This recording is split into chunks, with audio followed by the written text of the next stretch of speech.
Hi everyone, please confirm you can see us.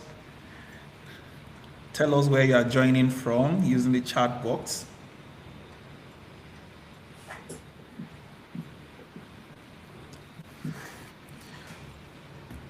Okay, hi Glory. Yes, I love those emojis. Thank you so much for joining. It's 12 p.m. and it's time for today's master class. My name is Jimmy Nwese. I am the Senior Academic Operations Manager here at Miva Open University, and it is my honor to be your anchor for this session. On behalf of the university leadership, I would like to warmly welcome all of you, our students, our faculty members, and distinguished guests joining us today. At Miva Open University, we believe learning should extend beyond the classroom, and in recent weeks, we have hosted several master classes connecting you, our students, to industry leaders, practical insights, and global perspectives. Just last week, we had sessions on prompt engineering and how to build, scale, and lead transformative projects. Today, we are going to continue in that same spirit with another exciting session, kickstarting your innovation ecosystem.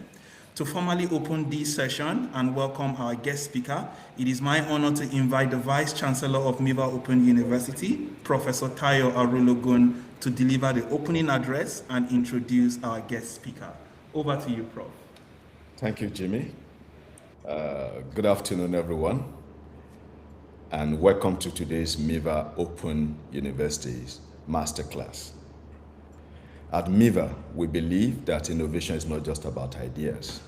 It is about building ecosystems where ideas can grow, scale, and create real impacts in our society. That's why today's conversation on kickstarting your innovation ecosystem is particularly important for our students and the wider learning community. We are truly honored to host a distinguished scholar and global thought leader in person of Dr. Peter Williamson, Honorary Professor of International Management at the University of Cambridge. Dr. Williamson's work has significantly shaped global conversations around strategy, innovation, and the dynamics of emerging economies. His experience across academia, research, and global industry provide a unique perspective on how institutions, entrepreneurs, and young innovators like you can build thriving innovation ecosystems in an increasingly complex world.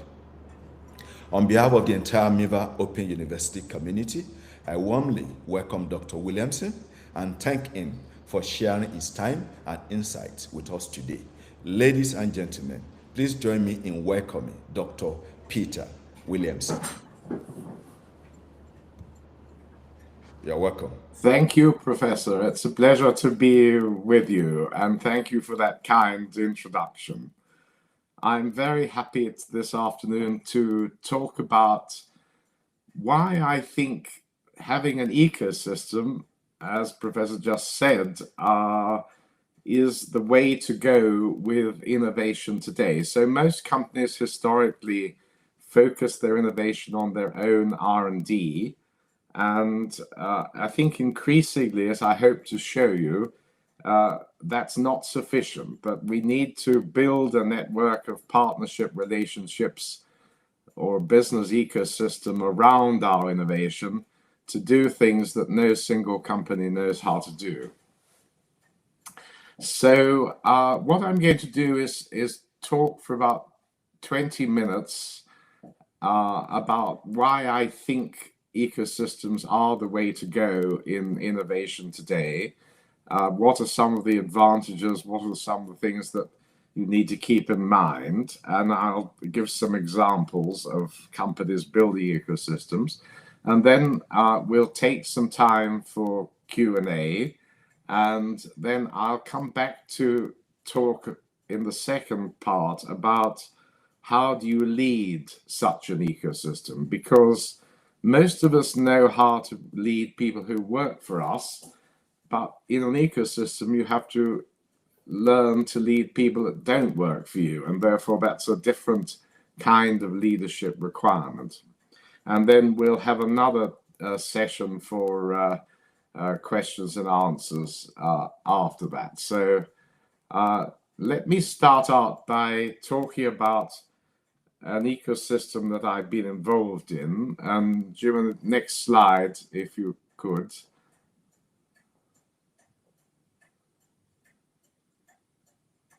Can we go to the next slide?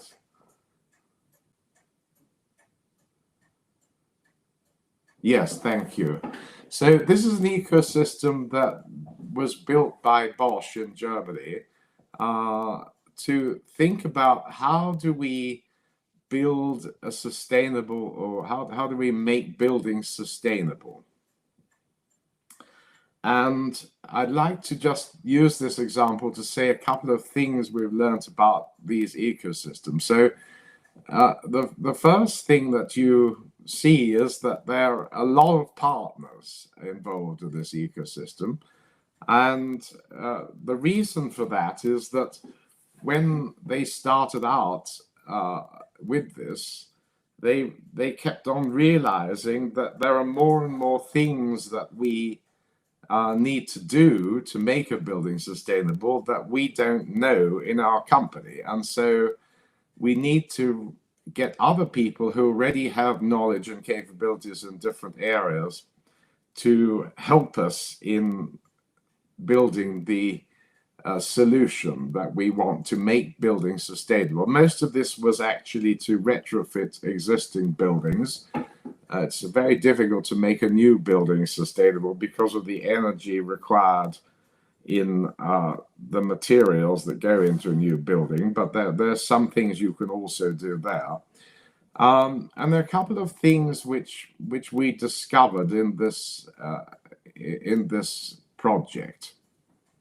And the first thing is that it's a process of discovery. So it's more like R&D, because nobody really knows how to make buildings sustainable, and certainly not how to make buildings sustainable in terms of climate impact, CO2 emissions, and so forth. No one knows how to do that in an efficient way.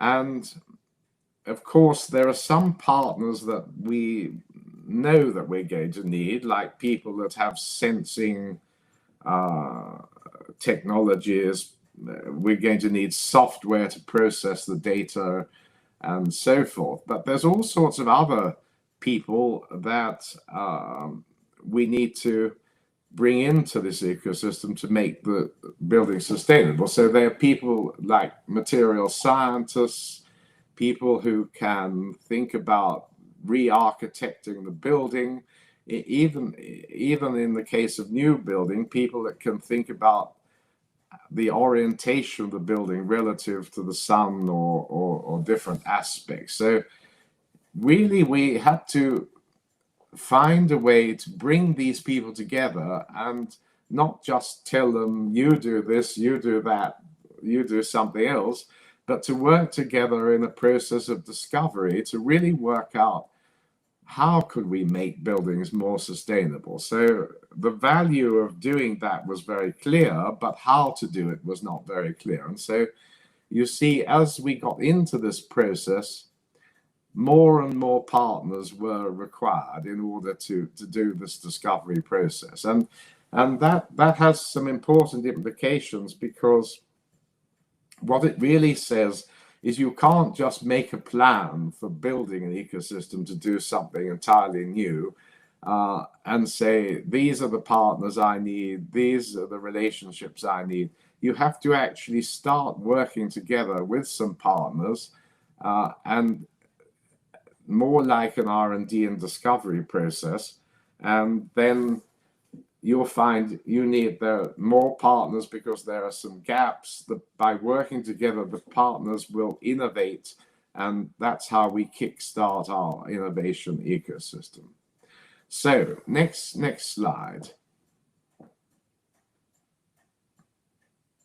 So a company in Cambridge, Arm, which many of you have probably heard of, you certainly all use their product because their RISC chip, the reduced instruction set computing chip architecture, is in 98% of all mobile phones in the world, and now increasing lots of other devices. So, Jim, if you can just press the build on the slide. That's right. Yeah. So ARM's licenses are used in many embedded systems, from safety systems and biometric systems and smart watches and so forth. And as you can see, they've got a huge number of different partners, and their software partners, training partners, the wafer fabrication silicon partners, the design partners. And basically what they're doing is using the ecosystem to collect all the knowledge about new technologies and new needs from all those massive number of partners, bringing it together and using that to create designs that can become a global standard. And if you just go to the next build, Jim,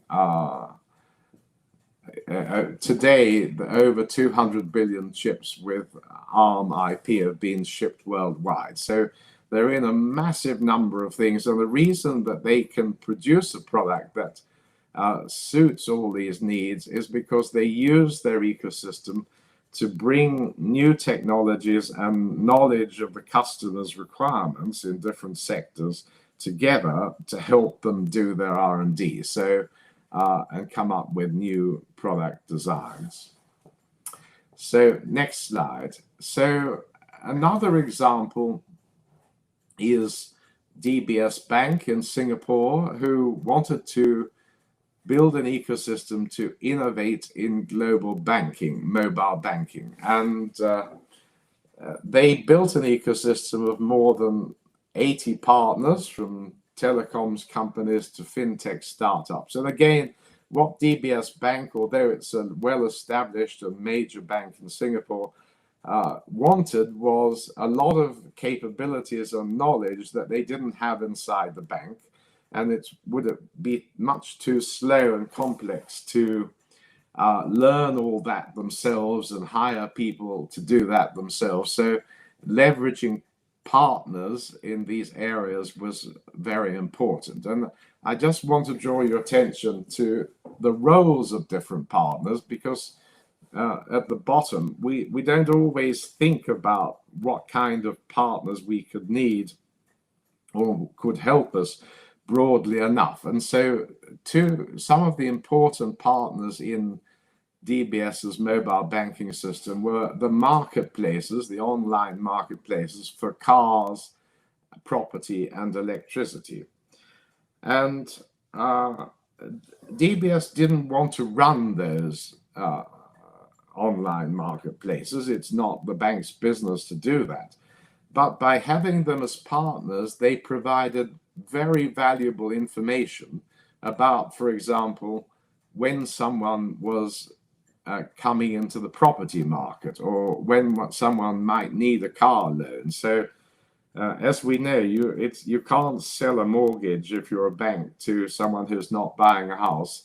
So it's pretty useful to know when people are in the property market, and those partners as the marketplaces provided DBS with invaluable information about which customers were ready to buy a property and therefore look for a mortgage, or buy a car and therefore look for a car loan. And so they're very much providing information into DBS's mobile banking ecosystem to make it more successful. So next slide. So what DBS was trying to do was to bring together entities in disparate industries to create a new offering, the mobile banking, and capture value that individual companies may not be capable of creating on their own. So the whole idea of this ecosystem innovation is that by working together and by bringing different knowledge and skills together, we can do things that no single company would be able to do themselves, and therefore create new and innovative types of value for our customers. Next slide, please. So another one that has just emerged is Maersk, the shipping company. I'm sorry that the formatting's got a little bit out of line here. I'm not sure why that is, but the original slides, when they project, don't seem to be perfect. But anyway, you'll get the idea. So to actually move towards green methanol for powering the ships, they needed to bring together a whole lot of people, but Maersk needed some of them to contact directly, like the people who distribute the green methanol, or the shipping consigners, or the bunkering companies that actually refuel the ships.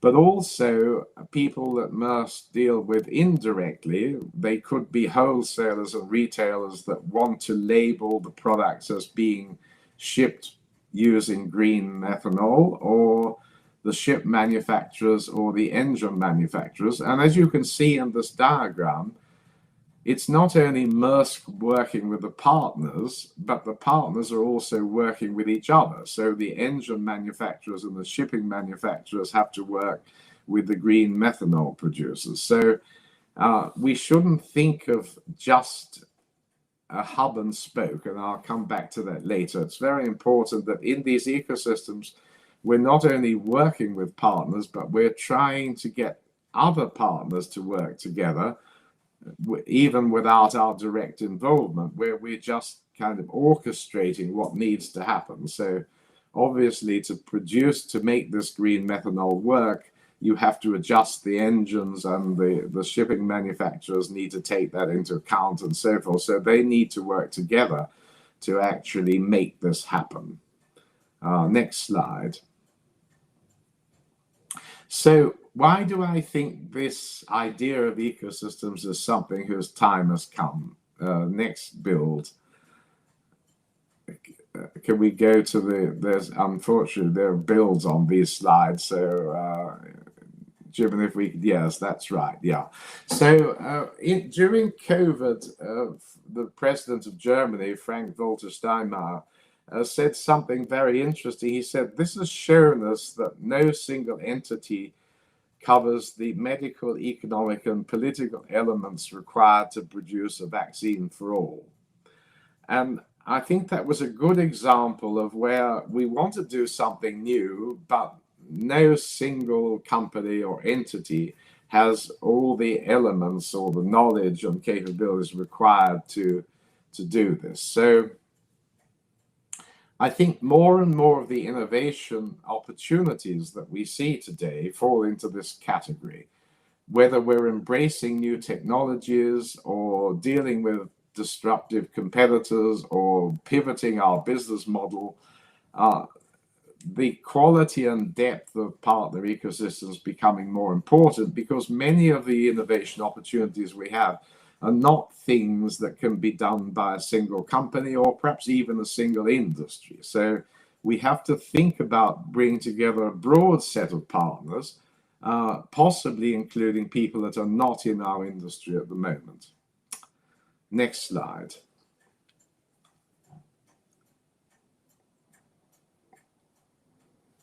So what is a business ecosystem?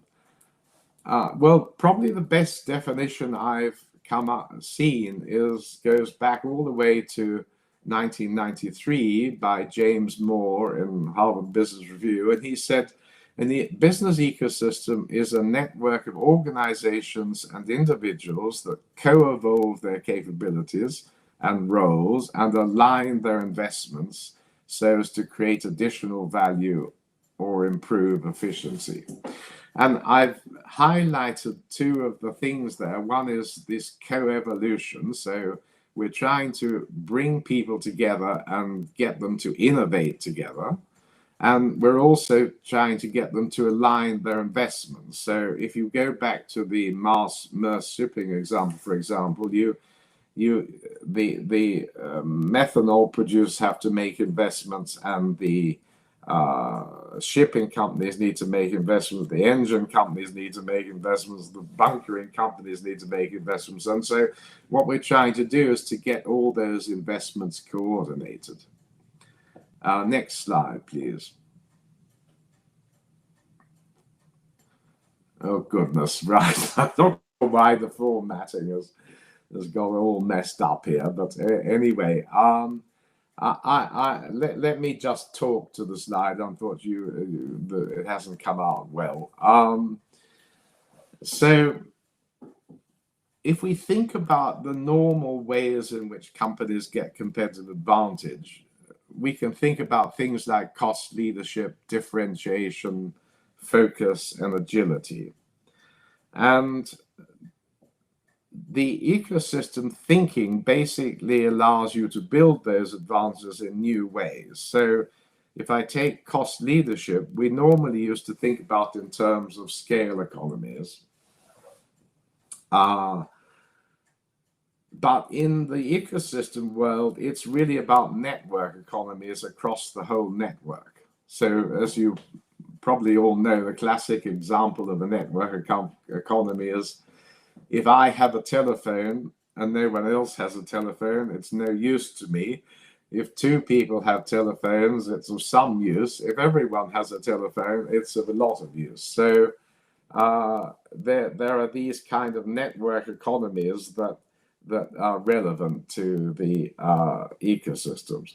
In the case of differentiation, instead of just relying on our individual R&D, we're trying to pull together the knowledge and R&D of all our partners. In terms of focusing, we're saying we're going to do what we're good at, and we'll let the partners provide complementary products and services to provide a solution to the customer. So we're not trying to do more than we can actually have capabilities for, because we're leveraging the partners to do the things which we're not good at. And in terms of agility, the partners will adjust their ecosystem over time, and that means that not all the flexibility has to be just within our own company, but the ecosystem itself can organically flex to be more agile. So next slide. The other thing we're seeing is that instead of competition just being between companies, we have now competition between ecosystems. So in this slide, what I'm showing is that if we look on the top left-hand corner, there's DBS, which I talked about, and they have an ecosystem, but their competitors in Singapore, OCBC, also have an ecosystem. And so what we're starting to see is competition between ecosystems. So is my ecosystem more productive, more efficient, better organized than your ecosystem? So we're moving from a world where it's competition between companies toward competition between ecosystems. Next slide. So ecosystem strategies are particularly useful when you need to achieve three things. The first is realizing uncertain vision. So as I mentioned in the example of the sustainable buildings, it's clear if we could do that, there would be benefits to the tenants of the buildings, the owner of the buildings, to the world in terms of climate change. But it's not clear how we get there. So ecosystems are very good at, when you have a problem, that you can't just connect some suppliers in a classic supply chain, because you don't really know how to generate this value. That's coming back to this idea that it's a discovery process. And that leads to the second reason where ecosystems are useful, is where you want to unleash learning.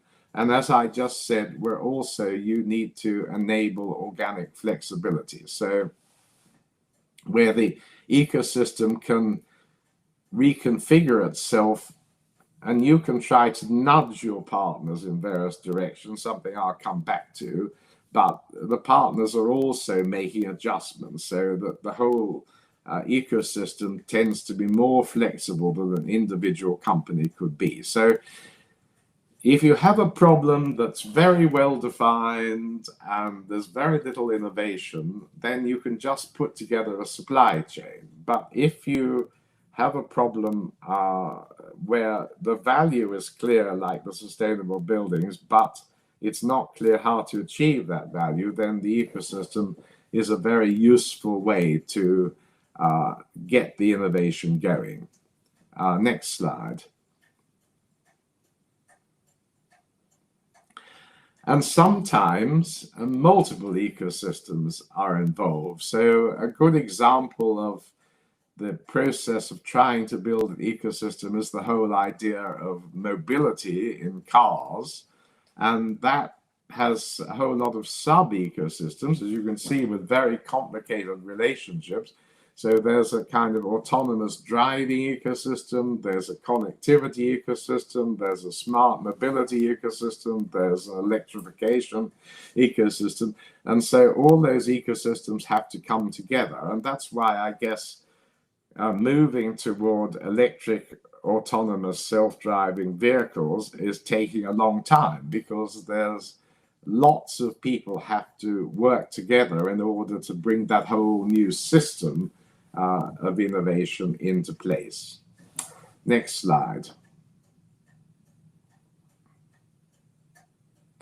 So historically, people thought about ecosystems often as pure platforms or a two-sided market, a bit like the Apple App Store. And that's a very effective ecosystem for marketing and distributing apps, but it's not a very good ecosystem for innovation, because the partners in the App Store who are creating the apps don't really work together. They just use the Apple platform as a way of transacting and selling things. So if we really want to have a kickstart an innovation ecosystem, we need much more connections between different partners than a classic kind of platform will provide. And we also need to go beyond hub and spoke structures, where your company sits in the middle and basically tells everybody else what to do, because that also very much limits innovation. You become a bottleneck. To make these things happen in an innovation ecosystem, you not only need to work with your partners, but your partners need to work together, as I showed in the example of the green methanol. Next slide. So we need a lot of interaction both between us and the partners. So, and interestingly, I spent some time at AWS, Amazon Web Services, and what I found is that most of the innovation that came with AWS, which technologically is not very different from Microsoft Azure or the Google Ali Cloud, but what is different is the ecosystem of partners they built around that, and the partners working together to create services in order, for example, to help companies move from on-premise to the cloud. Lots of things have to happen in terms of the software, the training, the services, as well as different ways of using hardware. And Amazon Web Services was very effective in building an ecosystem of partners who could innovate new solutions and new services to help companies move to the cloud and to make use of the Amazon cloud, AWS. So this is what we're trying to do, is to expand the innovation that we can do inside our company by putting together this ecosystem of different partners. And again, many different partners in the AWS ecosystem involved in infrastructure, in products in software, in delivery, and so forth. Next slide. Next. Yeah, thank you. So only the kind of fully fledged ecosystems that are not just hub and spoke or not just a platform can actually achieve this joint learning, accelerate innovation, and foster the flexibility. Next slide.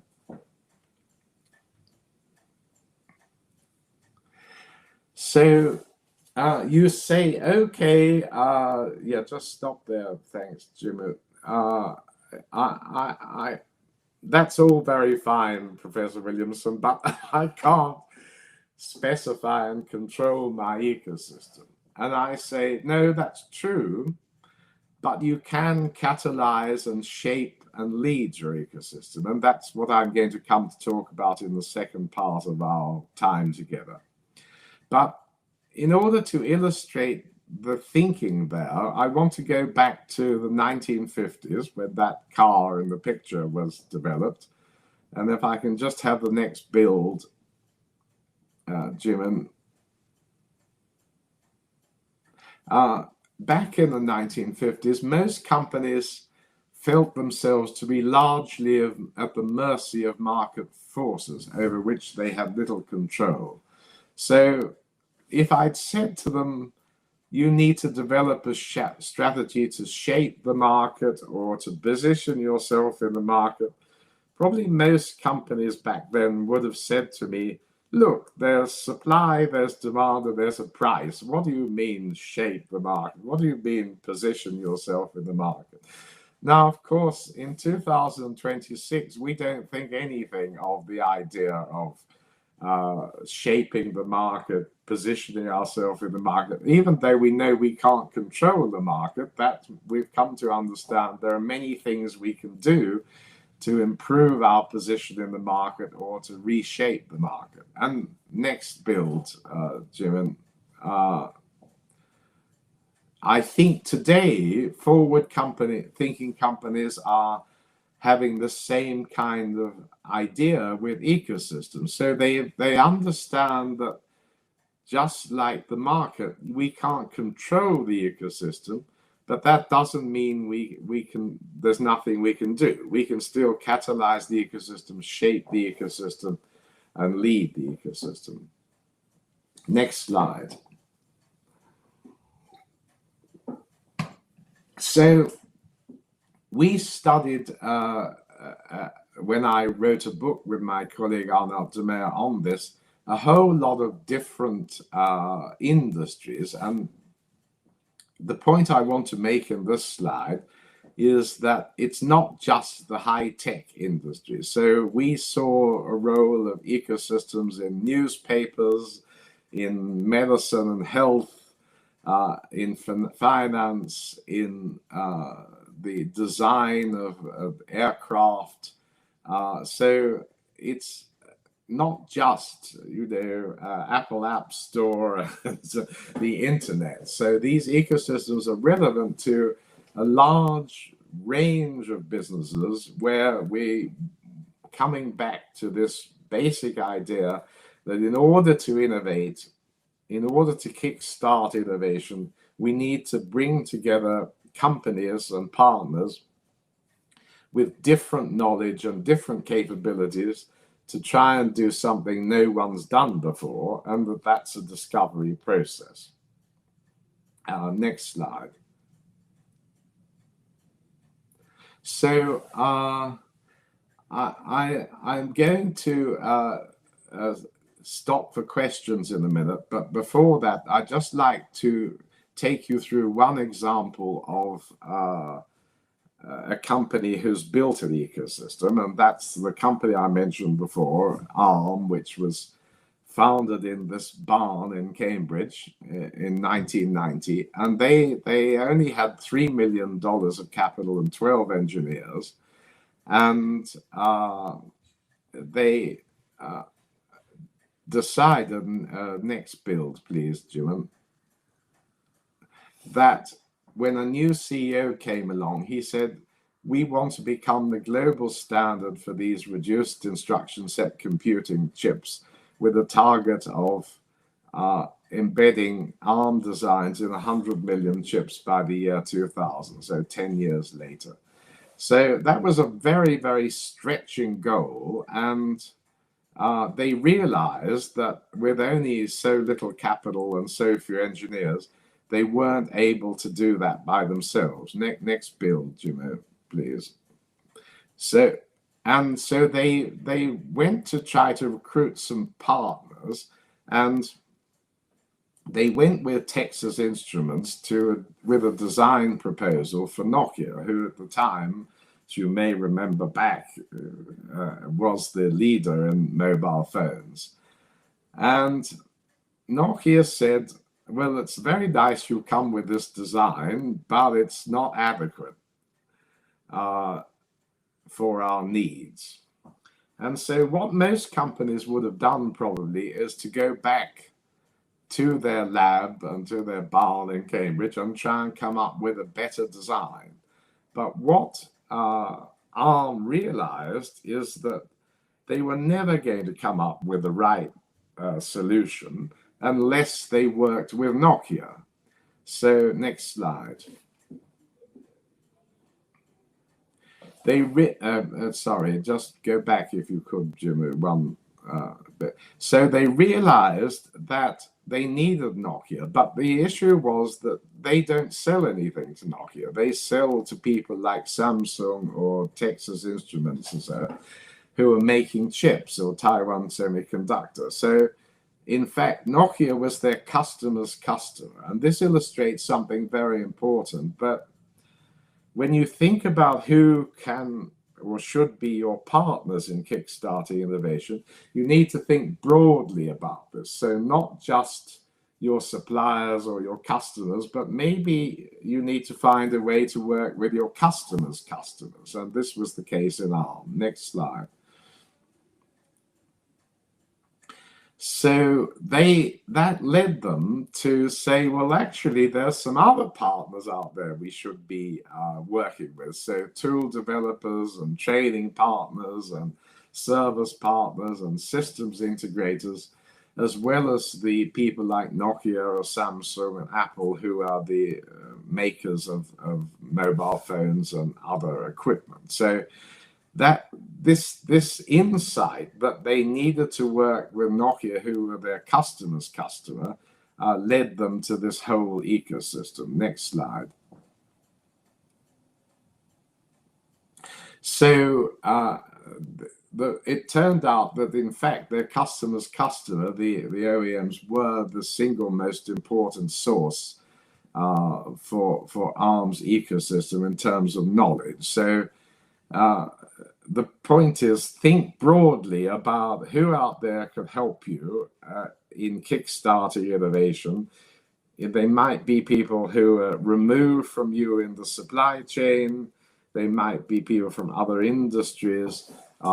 We need to think broadly about this. Okay, next slide. So when we think about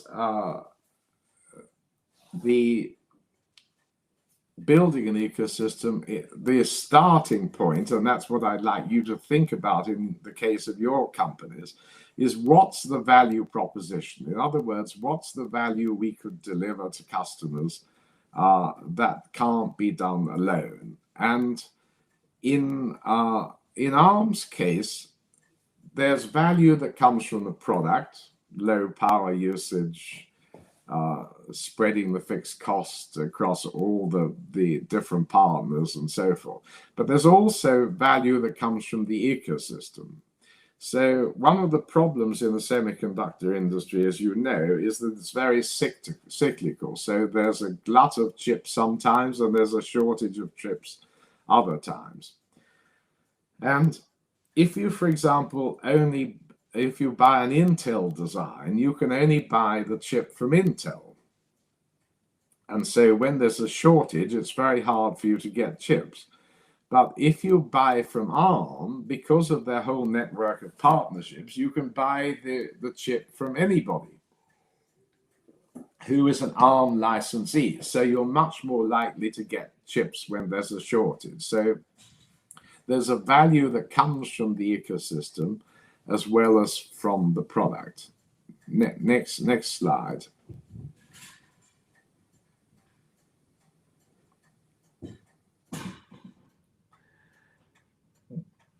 In addition to the value proposition for the customer, we also need a value proposition for the partner.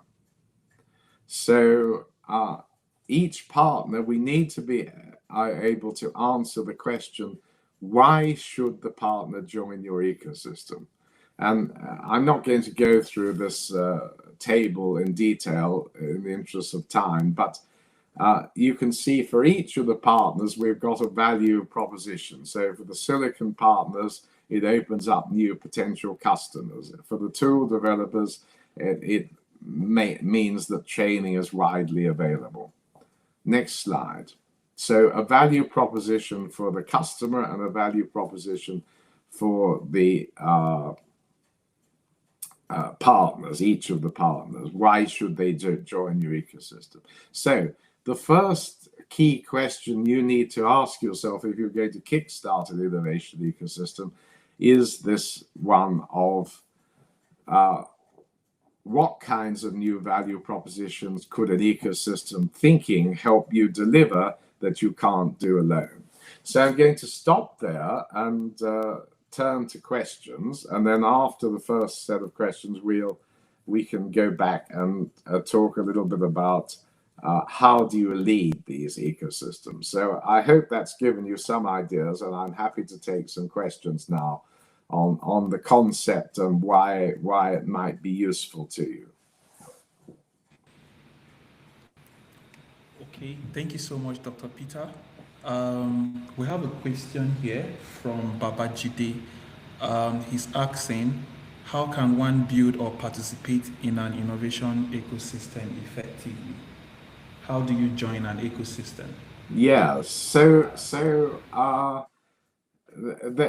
that's a very useful question, because there are two roles I can think about. One is I can think about, do I want to try and create my own ecosystem and lead it?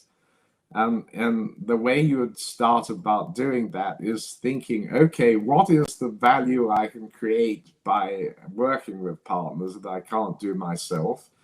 And what are the initial partners that I could start to work with to begin the innovation? And then over time, you'll realize more partners are needed. And sometimes more partners will actually find you, which leads to the second question.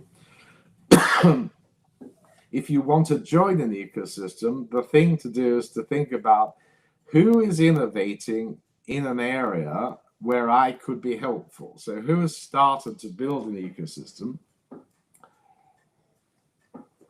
and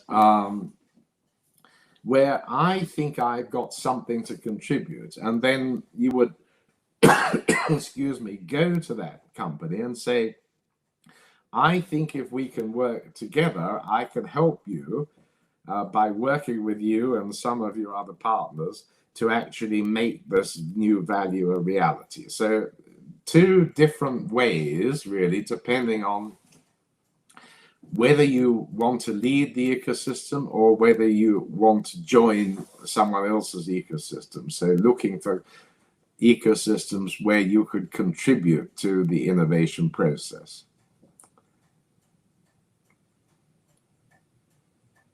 Okay, so a second question. Yes. You mentioned how companies like ARM and Amazon Web Services build powerful partner ecosystems around their platforms. What key decisions helped these companies attract partners early? Right. Okay. So each of these partners did a couple of things. So the first is that they thought through what is the value proposition to the partner by joining. So what could they go to a potential partner and say, this is the value you will get if you join in with us? That's the first thing that they all did. So So thinking which kind of partners might be able to help me and what's my proposition, my value proposition as to why the partner can benefit by joining the ecosystem, being part of the innovation. And, usually in the beginning, you can't really write a contract for that. So you just have to believe that by working together, we're going to come up with an innovation, or we're going to solve a problem or create a new solution.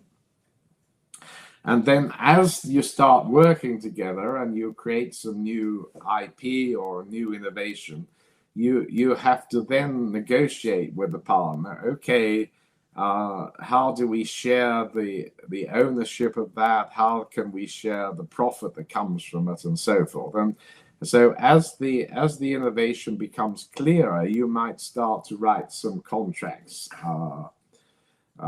with the partner.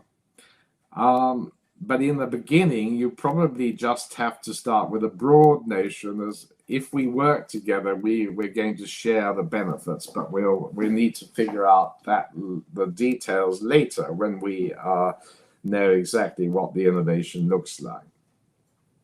The second thing they did was to bring together lots of potential partners. So in Arm's case, they hired a college in Cambridge, and they brought all these people together for 2 or 3 days, and they didn't just present what Arm was wanting to do with the innovation. They provided opportunities for the partners to interact and work with each other, to think how, if we work together, can we actually create the innovation. So you need to create some kind of forum where the partners come together to explore opportunities. So they're the two main things that they did. One is to work out how could a partner gain value from being part of my ecosystem and present that proposition to them, and creating some kind of forum where people could come together to start thinking about, okay, how do we do that? And that's definitely what we did in the case of the sustainable buildings. We invited lots of people to come together for a couple of days to work on this problem. And from that, we found linkages and opportunities to work together that were not obvious to anybody beforehand. Okay, thank you so much, Dr. Peter. One more question. Yes. Our students, before you continue. So we have a wide variety of students, even students from nursing sciences, and we have a student, Johnson, asking, what is the benefit of nursing joining the innovation ecosystem? Sorry, what is the benefit of nursing? So I suspect he's from nursing department. So he's asking, what is the benefit of nursing joining the innovation ecosystem? Yeah, I didn't see who is joining it. Nursing. So a student from nursing department is asking, what is the benefit of nursing student?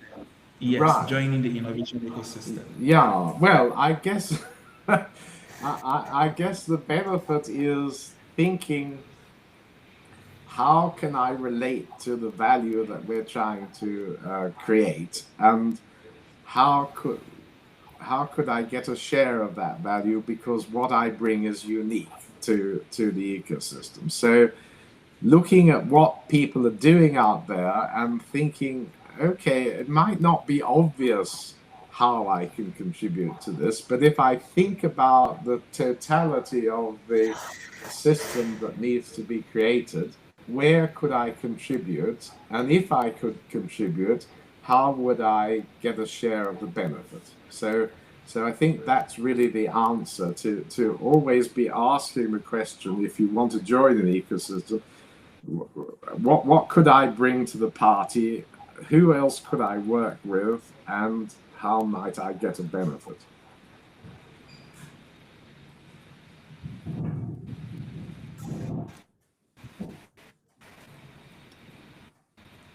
Okay. Okay, that's all for now. We'll take the other questions at the end of your presentation. Okay, thank you. So let's think about the different ways in which you could create value. So the first way, again, apologies that for some reason the slides have got messed up here, but the first level is the innovation is trying to create a product bundle. So the iPhone plus the apps is a product bundle. And that's probably the simplest kind of ecosystem that I say, look, to make my product more attractive, I need to get partners who can provide complementary products or services, and I need to find a way to bundle them together to create new value for the customer. So in the case of the iPhone, that's very clear. The iPhone's, not a great deal of use a smartphone if there aren't any apps. So I'm basically saying I'm using the ecosystem, which Apple did very effectively, to produce a lot of functionality the smartphone can do by encouraging people to develop apps and then to offer them as part of the App Store. So the next level is to say, I want to create a solution for the customer. So an example of that would be Unilever saying, I want to help people have more sustainable living using our products. And so there you've got a lot of potential partners that need to come together. For example, people who have alternative biodegradable packaging materials, and then, for example, people who can develop machines to use those packaging materials and so forth. So it turned out, again, a project I worked on with Unilever, you need lots of different partners to work out what the solution for sustainable living products would be. And of course, one of the most important partners you need in that process is the customer, because you need to understand how the customer uses the products, how if I change the nature of the product or the packaging or the instructions, would I actually help the customer to use it in a more sustainable way. So again, we're pulling together partners to do something that nobody knows how to do. Sometimes, as in the case of Amazon Web Services or ARM, you can use the platform in order to be the focal point which brings together the partners.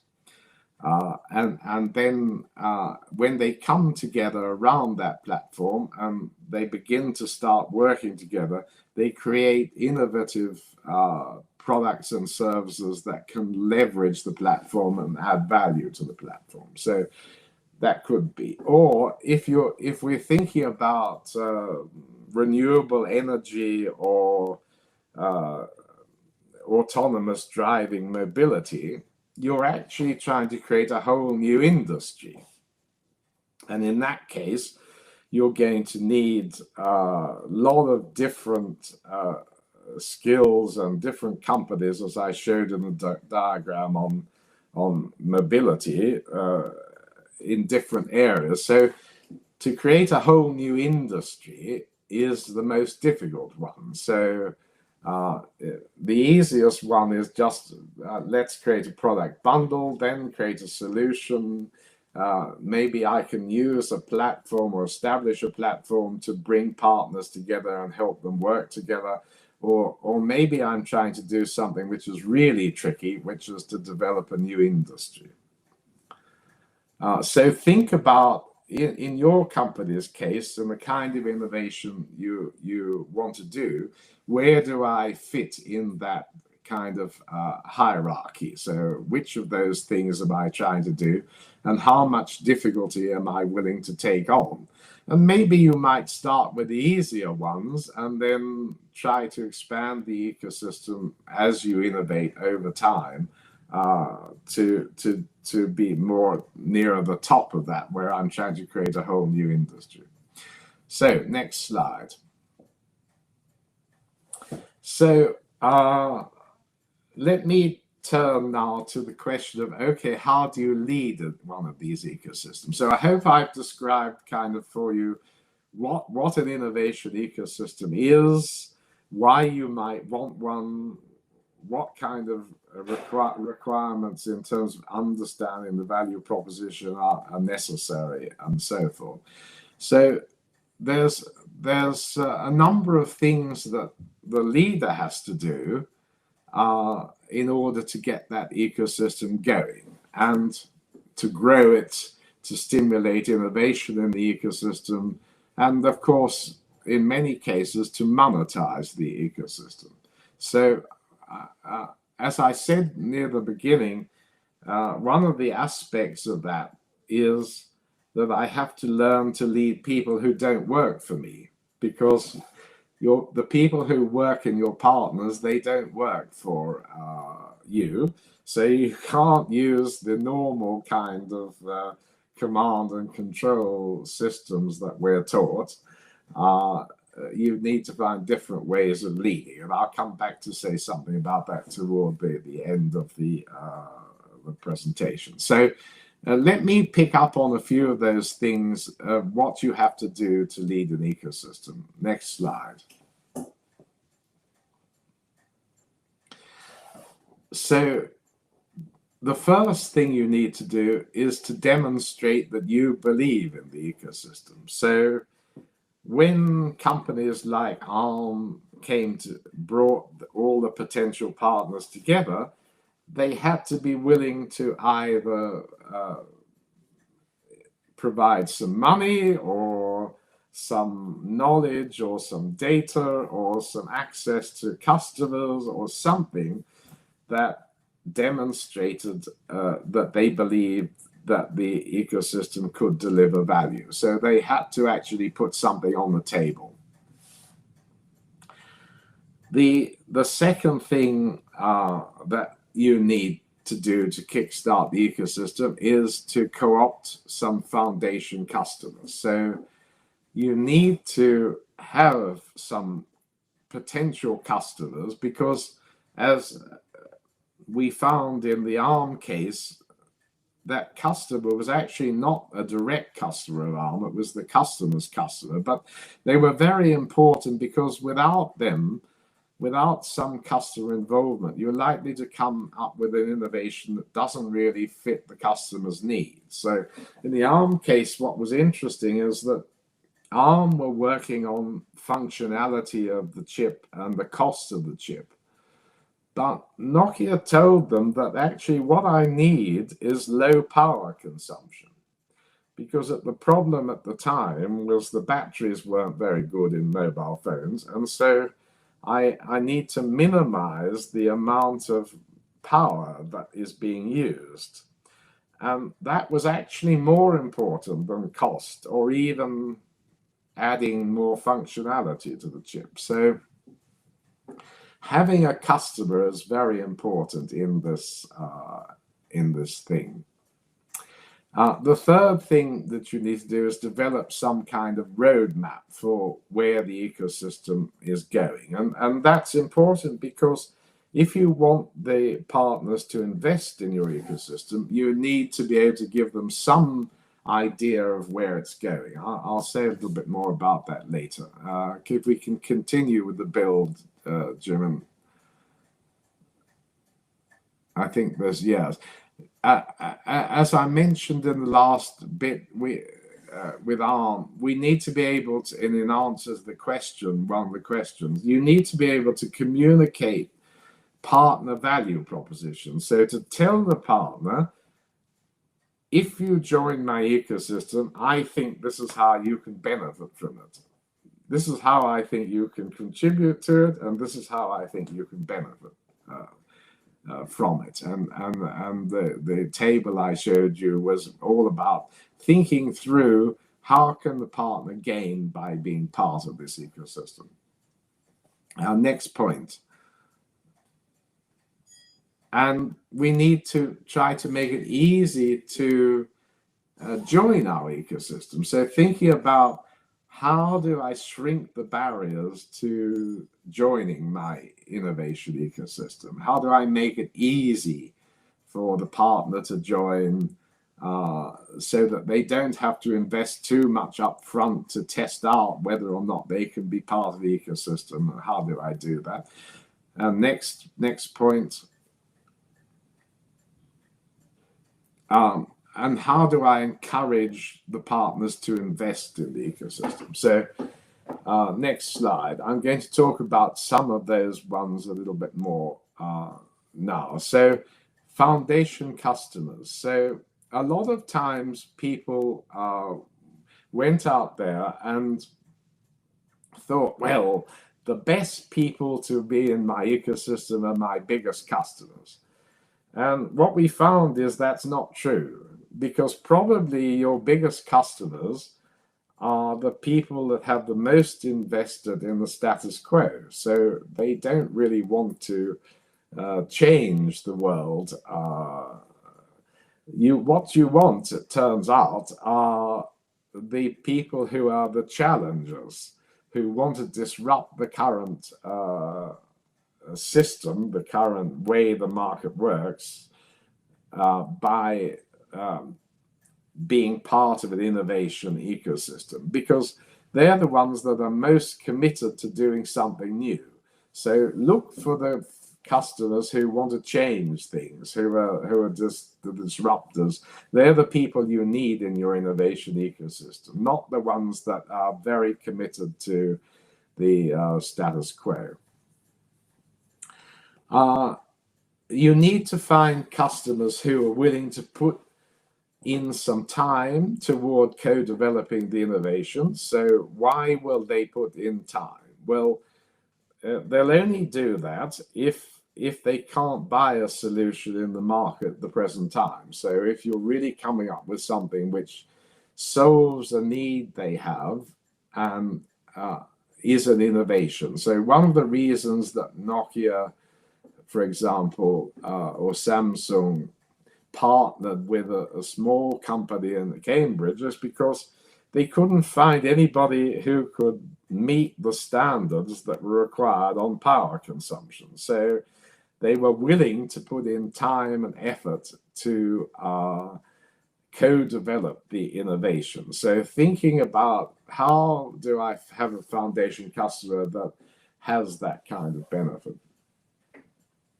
And sometimes we have to say to that customer, we're going to give them first mover advantage. So we're going to say, look, if you co-develop this with me, I'm going to give you exclusivity for a period of time, but I can't give you exclusivity forever because I want to sell it to other people. But I'm going to give you a period where you have exclusive rights to this thing.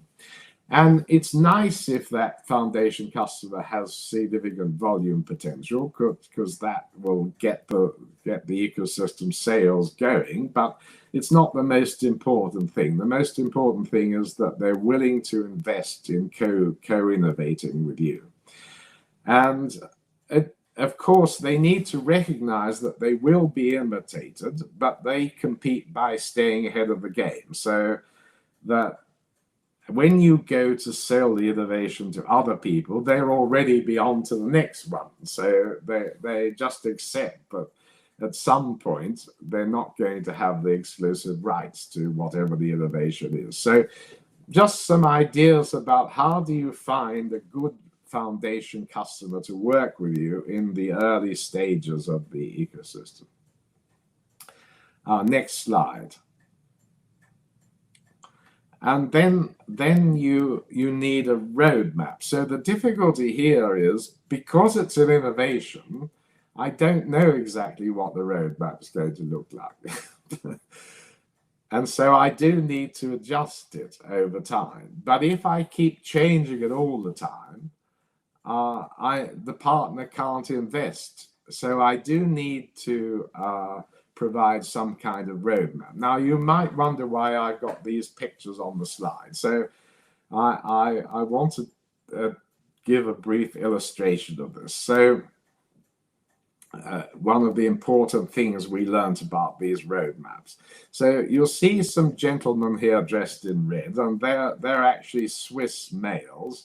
And if you're a Swiss male, you have to do 1 day of military training each year. And these people, their military training was really finding their way, orienteering in the mountains. So they went out into the mountains, and it was a nice day like this, but as often happens in the mountains, the clouds came down and they got lost. But fortunately, they had a map, and they followed the map to get back to safety to a village. But when they got to the village and they showed the map to the villagers, they said, "That's a very interesting map, but it's not a map of where you are." So why was the map useful? Well, the map was useful because anyone of you who've been in this situation will know the problem is you go round in circles. So if you have a map, at least you can go in a straight line. And if you keep going in a straight line for long enough, you will come to somewhere. So why do I tell you this story? Because what we realized was that it's more important to stick to your roadmap and not fundamentally change its direction. You can make some small adjustments, but you can't fundamentally change its direction. Because if you keep changing it fundamentally, your partners who have made investments in contributing to the innovation say, "You've just made my investment obsolete. It's now irrelevant because you've totally changed where you're going." So with the roadmap, the important thing is to stick to it. You need to have some flexibility because we have got uncertainty about how the innovation will evolve, but we can't chop and change totally in the direction we're going. We have to say to our partners, this is the way we believe. And so back to the map story, it turns out it's more important to have a map and to stick to it than to have the perfect map. You don't need the perfect map for these ecosystems because there is always uncertainty, but you need a map that's broadly in the right direction so that you can stick to it so the partners can invest. Next slide. We also need to think about how to make it easy for the partners to join and interact. If we can start the build on that, Jim, and I think you can put all the points up and then I'll just go through them. So there are various ways you can do that. One is by promoting agreed standards across the ecosystem. So getting all the partners to buy into a common standard on quality or technology or whatever. Trying to standardize the interfaces, so find ways that the partners, maybe it's a portal, maybe it's a platform, maybe it's an event, but so that the partners can easily interact. As I mentioned, evolving the ecosystem roadmap consistently. Sometimes you're going to have to impose sanctions on partners who are just trying to freeload on the system or game the system, who are not contributing but trying to take a lot out. And so you're basically going to have to say, well, you can no longer be part of the ecosystem. You're not pulling your weight. You're just trying to freeload on the system. And we also need to think about how to reduce the setup costs of the ecosystem by effectively sharing knowledge, because when we bring together partners who come from different industries or different types of technologies or knowledge, we need to be able to think about how do we help them share knowledge between themselves so they can innovate. So that might be as simple as data exchange. That might be providing fora where partners can come together and discuss things and share knowledge, setting up joint projects where partners can work together. But we need to think about how do we make it easy, as I say, for partners to join you and to interact with each other in the ecosystem, because only when we interact will we be able to innovate. Next slide.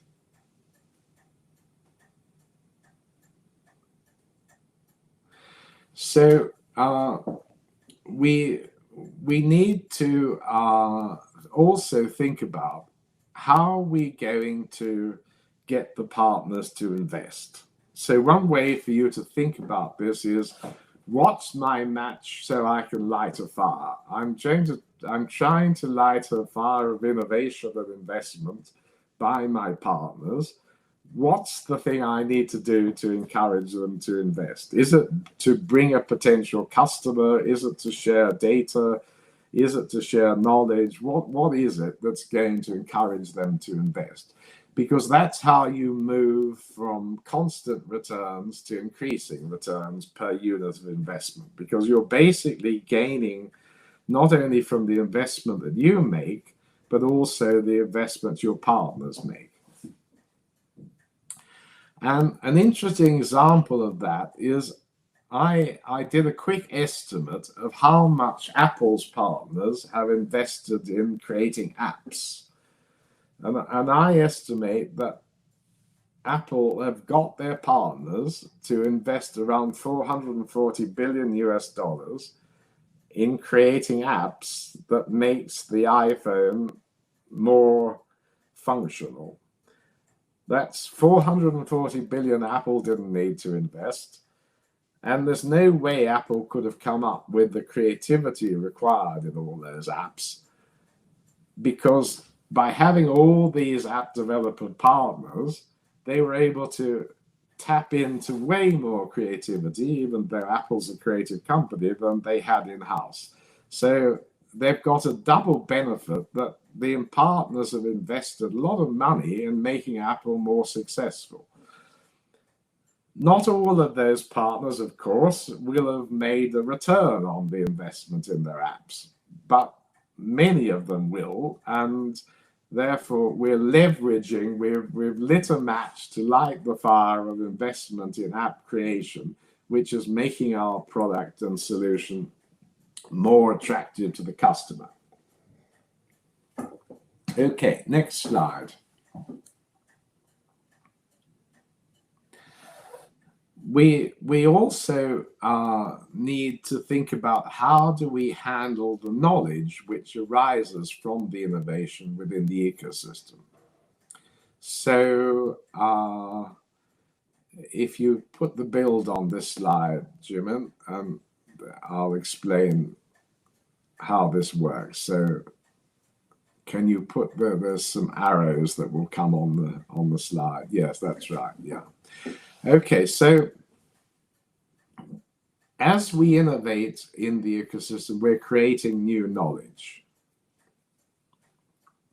We have to decide whether or not we keep that knowledge proprietary or whether we share it with our partners.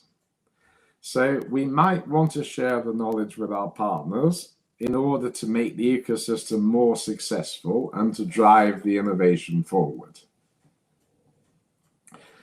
We might want to keep that knowledge that's been generated of the ecosystem proprietary in order to strengthen our leverage and our power in the ecosystem, in order to extract more money from it, because people will depend on us because only we know it. So even though the ecosystem may have generated the knowledge, we might want to keep that knowledge to ourselves, as the leader of the ecosystem.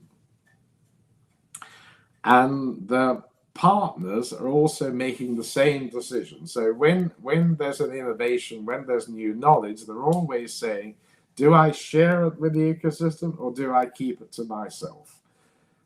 If I share it, I might make the innovation more successful, the ecosystem more successful.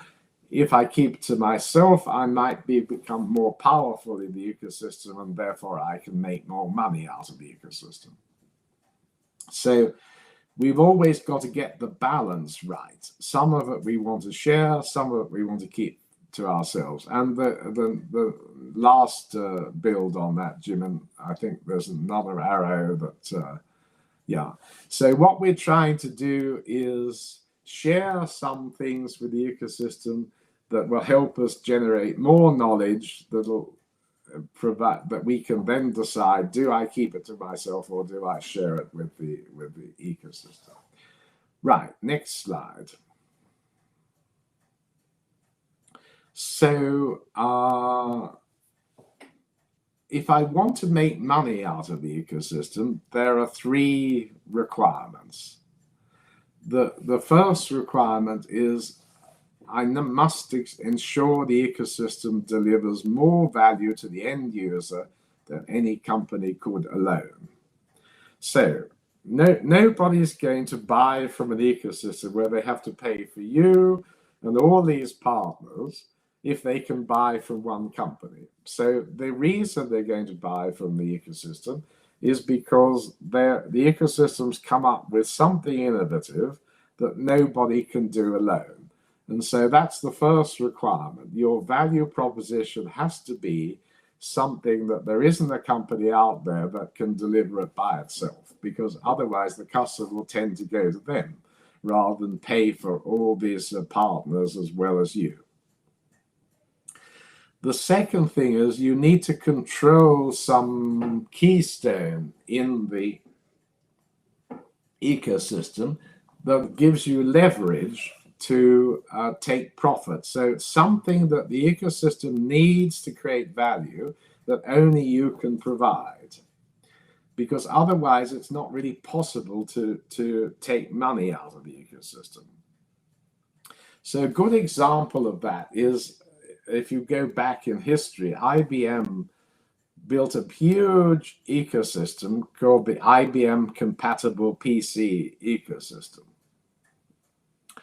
And it orchestrated that ecosystem, it did the architecture, it worked on the interfaces, but IBM itself never made any money out of this ecosystem because it didn't control any of the key elements in the ecosystem on which the value depended. The two key elements in the ecosystem were the chip, which was controlled by Intel, and the operating system, which was controlled by Microsoft. And both of those made enormous amount of money out of the ecosystem. But IBM, despite orchestrating and leading the ecosystem, didn't make any money out of it because it didn't provide any of the key elements. It didn't have a keystone from which to extract value from all the value was being created by this ecosystem. So you need to say, what is my keystone? What is the thing that I'm providing to the ecosystem that can underpin profit from the ecosystem? And finally, you need to set up the right toll gates or the right places from which you can collect a share of the customer value that the ecosystem creates. Next slide. I'm going to talk about these toll gates in the next slide. Yeah. So when we think about making profit in a business, normally we think, well, we've got revenue of this, we've got costs of this, and the difference is the profit. So that's a fairly simple way of thinking about profit. I sell at this price, it costs me this, and the difference is the profit. But in an ecosystem, there are many different ways in which you can profit from the ecosystem. So, For example, you could charge license fees for other people in the ecosystem to use your product and service. That's simple to implement, but it might discourage partners from joining.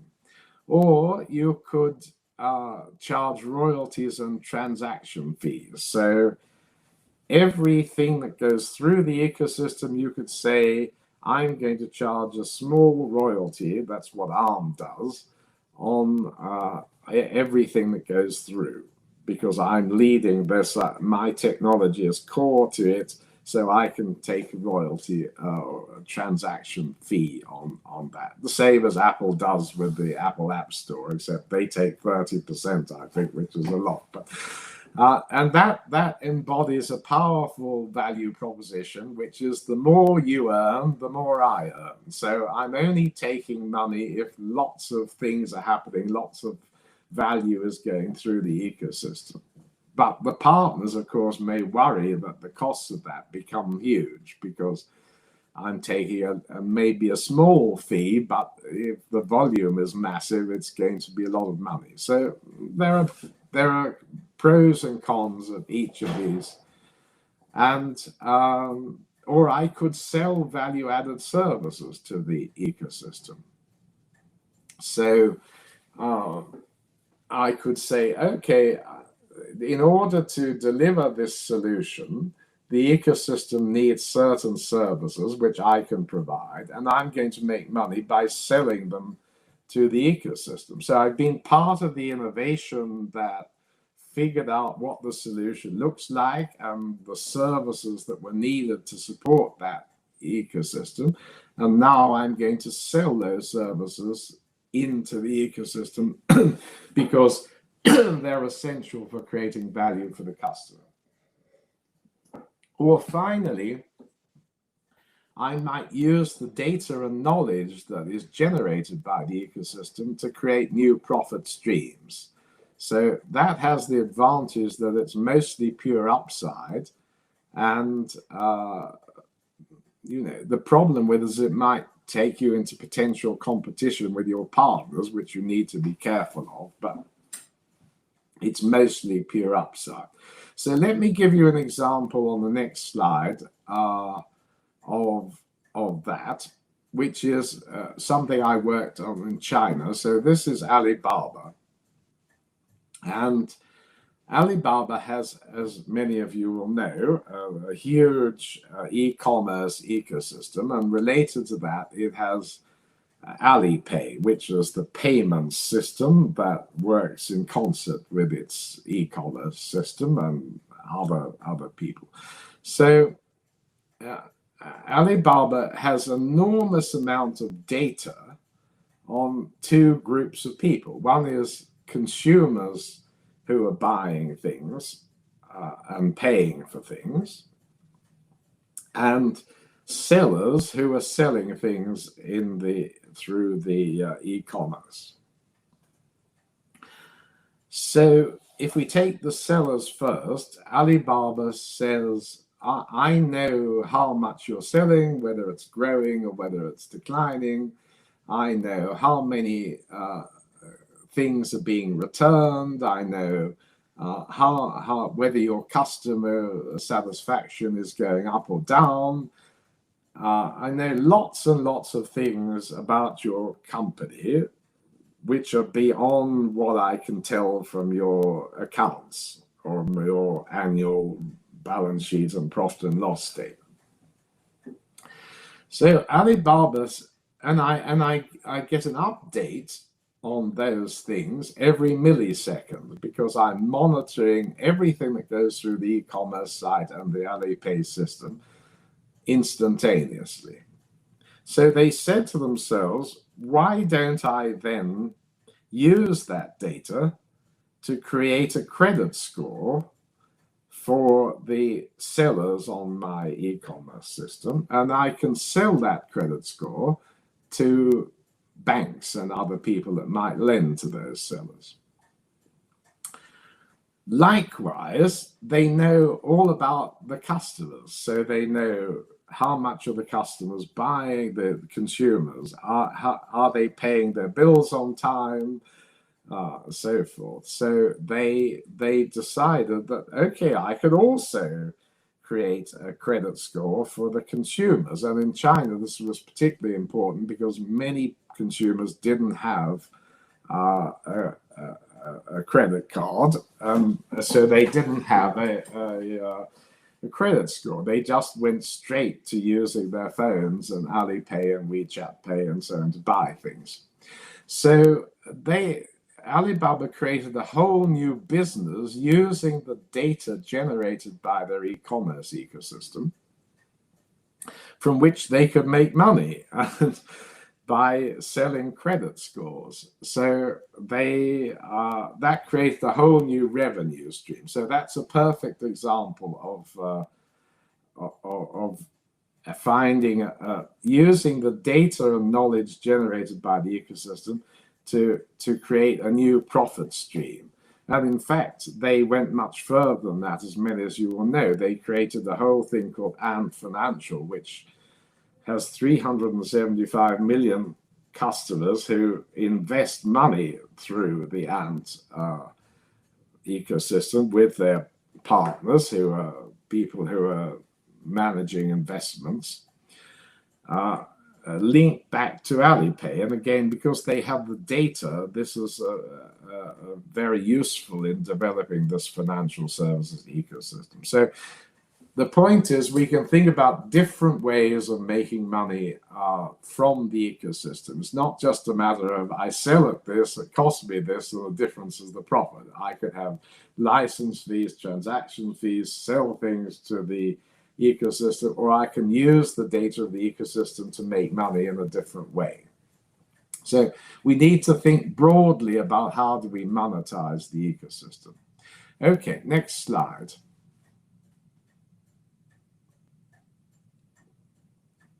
Yeah.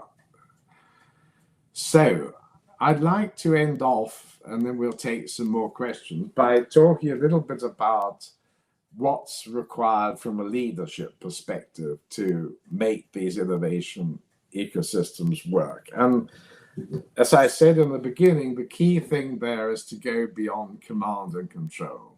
So I need to learn to lead beyond the boundaries of my organization, people that don't work for you. And probably that's all about thinking, how do I incentivize people who are in my partners to do what I want them to do, to make the investments I want them to make, to provide the products and services I want, and so forth.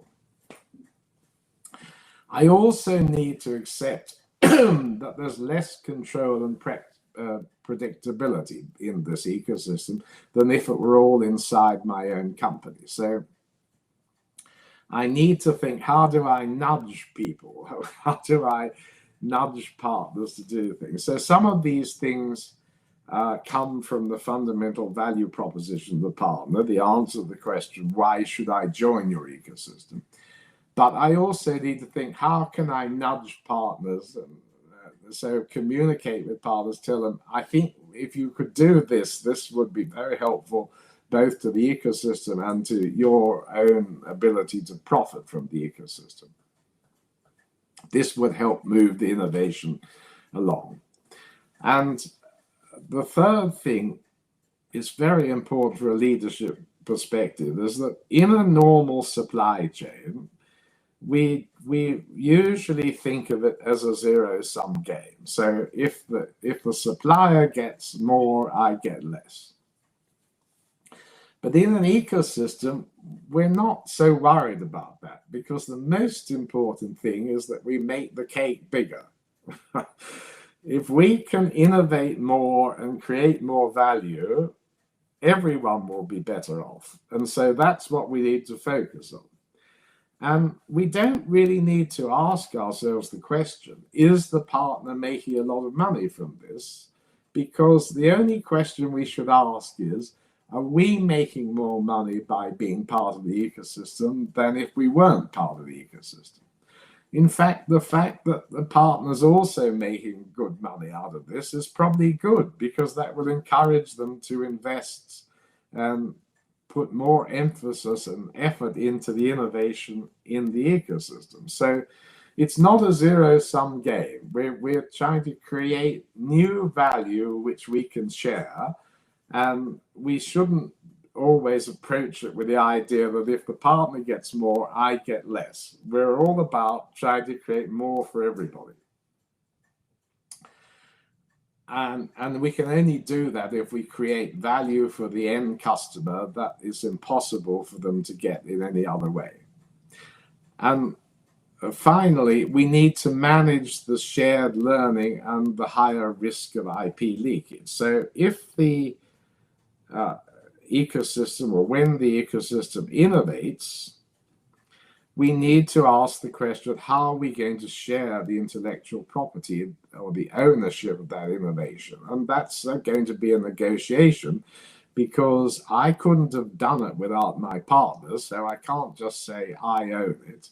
At the same time, I have to get some kind of fair sharing between these things. Next slide.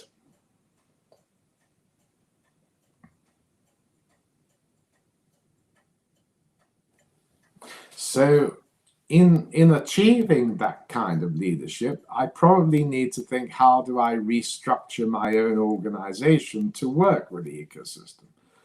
And the first thing I need to do there is to ruthlessly focus your organization on what it does best and let the partners do the rest. Or to put it in a slightly different way, to make room for partners.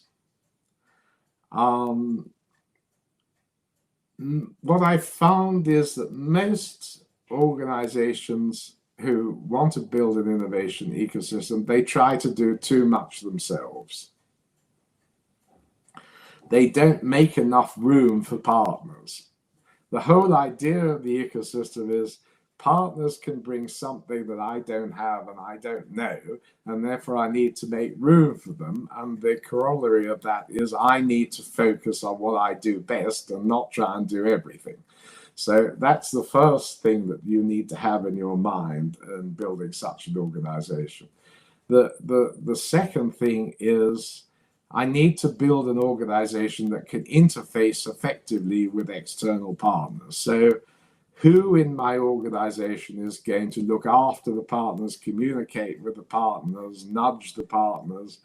And a company like Arm has a lot of staff who actually work with partners, who are partner managers, and in some cases they actually are located inside the partners. In the case of a company like Samsung, they keep a senior person inside Samsung 100% of their time, and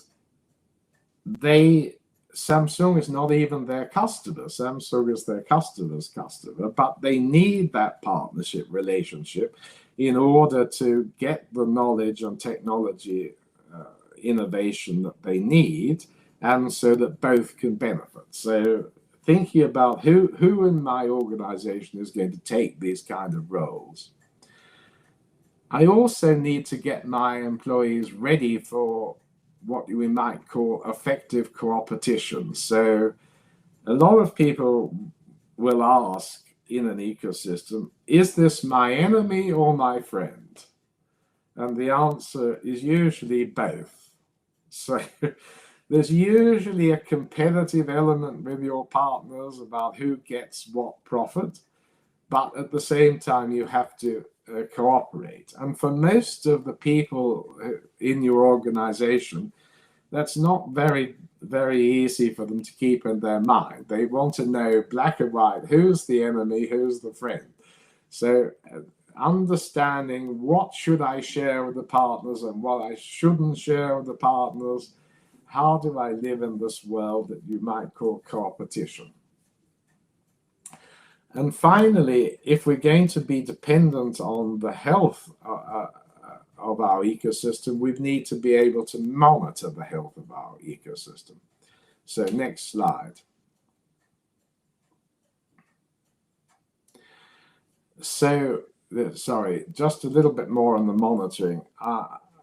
Thinking about, is the ecosystem itself healthy? Not only is my balance sheet and profit and loss statement looking good?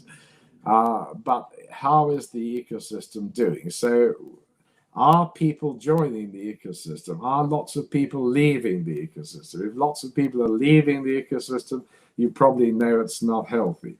Is it growing? Is it innovating? We need to ask these questions about to measure the health of the ecosystem. So the first one is the ecosystem attractive to partners? So we can look at the number of partners joining and leaving. We can look at the financial performance of partners. We can look at, are the customers sticky? All those kind of things. How much learning and innovation is the ecosystem creating? And a harder thing to measure, but I find most people that are successful Kickstarter ecosystems have a sense of this. Is the ecosystem evolving and in a flexible and positive way? So are new linkages being created? Are existing relationships being deepened? Is it kind of self-organizing? So an ecosystem is a living organism, and most people have a sense of, is this organism thriving or is it decaying? So different measures we might think about to think about what's the health of my ecosystem. Next slide. So we need to keep in mind as we're doing all these things, and I hope I've given you a sense of what it means to lead an ecosystem. We need to keep in mind the rationale for the ecosystem, and that's all about joint learning and to create new value for customers or users, accelerating innovation, and increasing flexibility as the partners and you adjust to the new circumstances as the innovation proceeds and becomes clearer. Next slide. So if you'd like more of this, I've just given a little advertisement. This is the book I mentioned, which is available from Amazon or other places like that.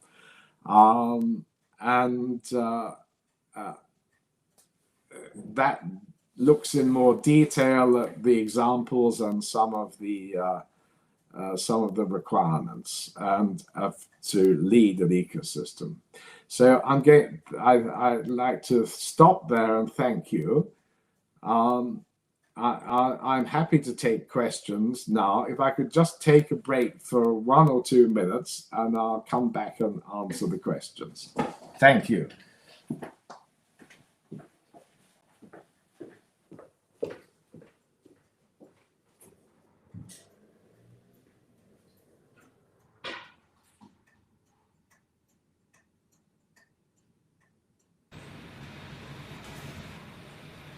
Hi everyone. So if you have any questions, you can just drop them. We'll be taking just 3 questions because of time. I have 2 already, so 1 more question to go. God's time, your question is noted. Let's give Professor Williamson 1 minute, please.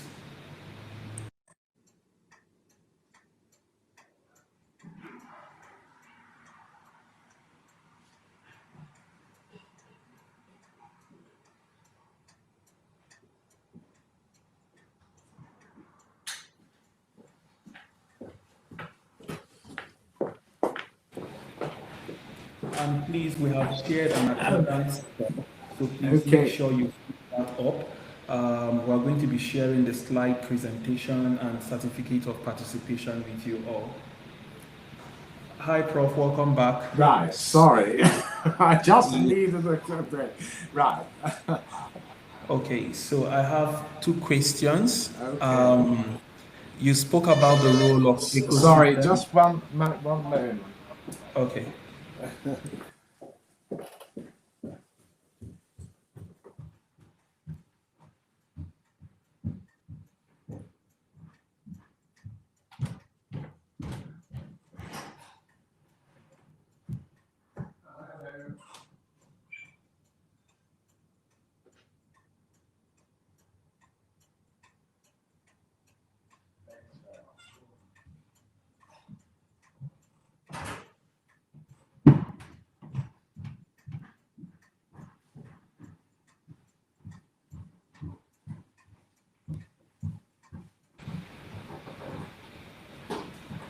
So I'm seeing some comments about link not loading. Please try this out. I'm dropping another link right now.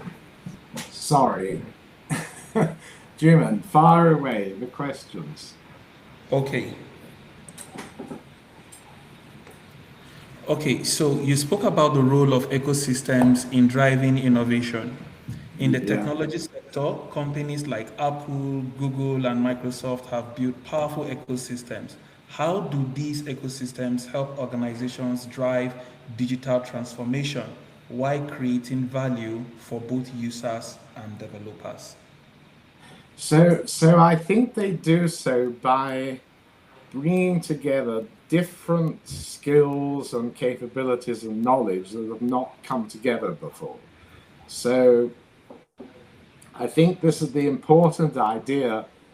It's taking innovation beyond our R&D, beyond what anyone can do alone, and saying if we work together, taking advantage of our different histories, our different knowledge, our different capabilities, could we do something that is a better solution for the end customer that no one's been able to do? So I think this is really the essence of it.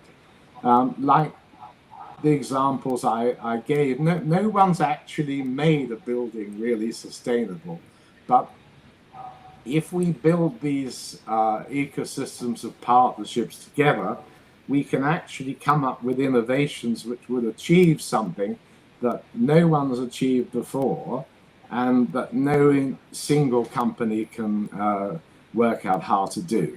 But to do that, you have to have a way of bringing the right partners together and helping them interact with each other. Sometimes that's a platform around which they can interact, like Amazon Web Services.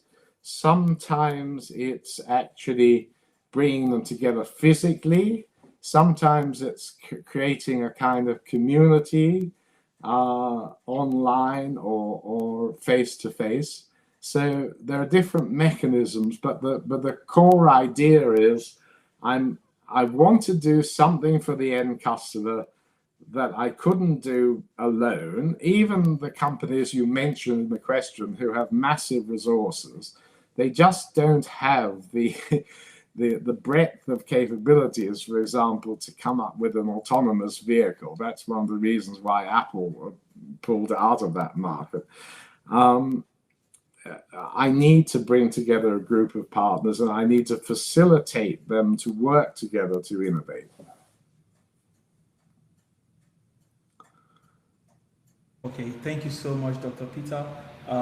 Before I ask the final question to our learners, please, if you're having issues with the attendance form, just drop your name and email in the chat for us, and we're going to extract that. I'm sending you a sample on how you should do that. Name, email, like this. Right, so if you, just in case you can't fill the attendance form, just do that for me. Jiminwese - your email. Just drop it in the chat box. Okay, so the final question, what should I do to start using ecosystem to make money and also grow in my career? Right.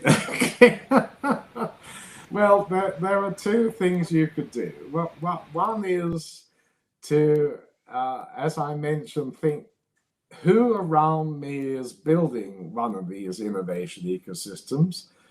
What could I contribute? And how would I extract some value out of it? And in terms of your career, the question would be by saying, what can I learn by working with people I don't normally work with, by working with partners that I don't normally work with? So that's one way to think about it, to look around and say, who is doing interesting innovation that I think I could contribute to? And what would be able, how would I be able to gain benefit from that, both in terms of my personal development and learning and in terms of money, in order by participating in that ecosystem. So thinking more broadly rather than just the people who are around your business at the present time or who are in your industry, of people looking to do new things that you can contribute to. If you wanted to be more, have a bigger kind of thing than that, you could say, okay, well, what can I think of a solution or a value proposition to customers that, even though I don't know how to deliver it now, would be very valuable to with the customer, and then what kind of partners could I start to work with to build out that value proposition as to how to do it. So, and then to contact those partners, to put that potentially forward to them and say, would you like to work with me? And again, what we've found is when you get going with that and the partners start to develop the solution for the customer that can be valuable to the end customer, and I think, as I mentioned, one of those partners should be the customer, the foundation customer. So finding a customer you could work with to do something new. And then as the thing develops, you'll find that actually that you need more partners, because there are things, other kinds of technology or knowledge that you probably need to make this solution valuable to the end customer. And you'll either go and find them, or what's interesting is that the first mechanism kicks in and people start to think, that's interesting what you are doing, I can contribute to that, and I can make some money out of contributing to that, so I want to come and suggest that I join your ecosystem. And again, by having interactions with a broader range of people and partners, I think will also help your own career development. So you could either take the approach of, where can I contribute? How can I present myself as being able to add value to this ecosystem and also profit from it? Or you could say, I can think of a solution that would be valuable to customers, and I need to put together an initial set of a customer and some initial partners, and to try to kickstart getting this ecosystem going from which I can benefit. Okay, thank you so much, Dr. Peter Williamson, for the insightful masterclass. We truly appreciate you sharing your knowledge and global experience with us. So to formally close this masterclass, I would again like to invite our Vice Chancellor, Professor Tayo Arulogun, to deliver a closing remark. Over to you, Prof. Yeah, thank you, Jimmy. Thank you. And I want to say this has been a wonderful session, more than 100 minutes of real hands-on masterclass that we've had from Professor Peter Williamson. Thank you. Thank you so much. And even today, I've learned so many things from your discussion about ecosystem. First, you told us about hub and spoke method is not really the best thing for ecosystem, and also that winners takes all does not work very well in ecosystem. Okay. Yes. And you said we must bake bigger cake so that it could go around for everyone. And he has actually given us real life examples of real life companies using ecosystem. Companies like Maersk, Bosch, InnoPay, Capital One, Amazon, Unilever, ARM, a lot of organizations using ecosystem. It means you should not go alone when you are thinking about innovation. You must bring people on board. You must bake a very big cake. And also, I learned one key term which introduced called customer's customer. So I have to quickly, which means the end customer, the end user in a business-to-business setting. Thank you so much for this that you have told us. And one thing I know about is that data is very, very important. He also echoed that you must leverage data to measure and to monitor and to control your ecosystem partnership. So a lot of things we've learned today. And the last one I pick is that the ultimate customer is the king. So I want you, our student, go and find out what is the definition of the ultimate customer, and that will go a long way to support this learning. So on behalf of Miva Open University, I would like to express our sincere appreciation to Dr. Peter Williamson for an enlightening and inspiring masterclass. Your insight on building and nurturing innovation ecosystems have provided our students and participants with valuable perspectives on how ideas can be transformed into impactful ventures. We are grateful for the time you have taken to share your knowledge and global experience with our community. Your contribution today has certainly enriched our understanding and strengthened our commitment to fostering innovation and entrepreneurship among our learners. Thank you once again, Dr. Williamson, for this remarkable session. Please, a round of applause for our presenter. Thank you so much. Thank you very much. It's been a pleasure to be with you, and I wish you all success with your businesses and your careers in the future. Thank you. Thank you so much. It's been a wonderful session. Okay, Jimmy, I think you can wrap up. Thank you, Jimmy. Bye.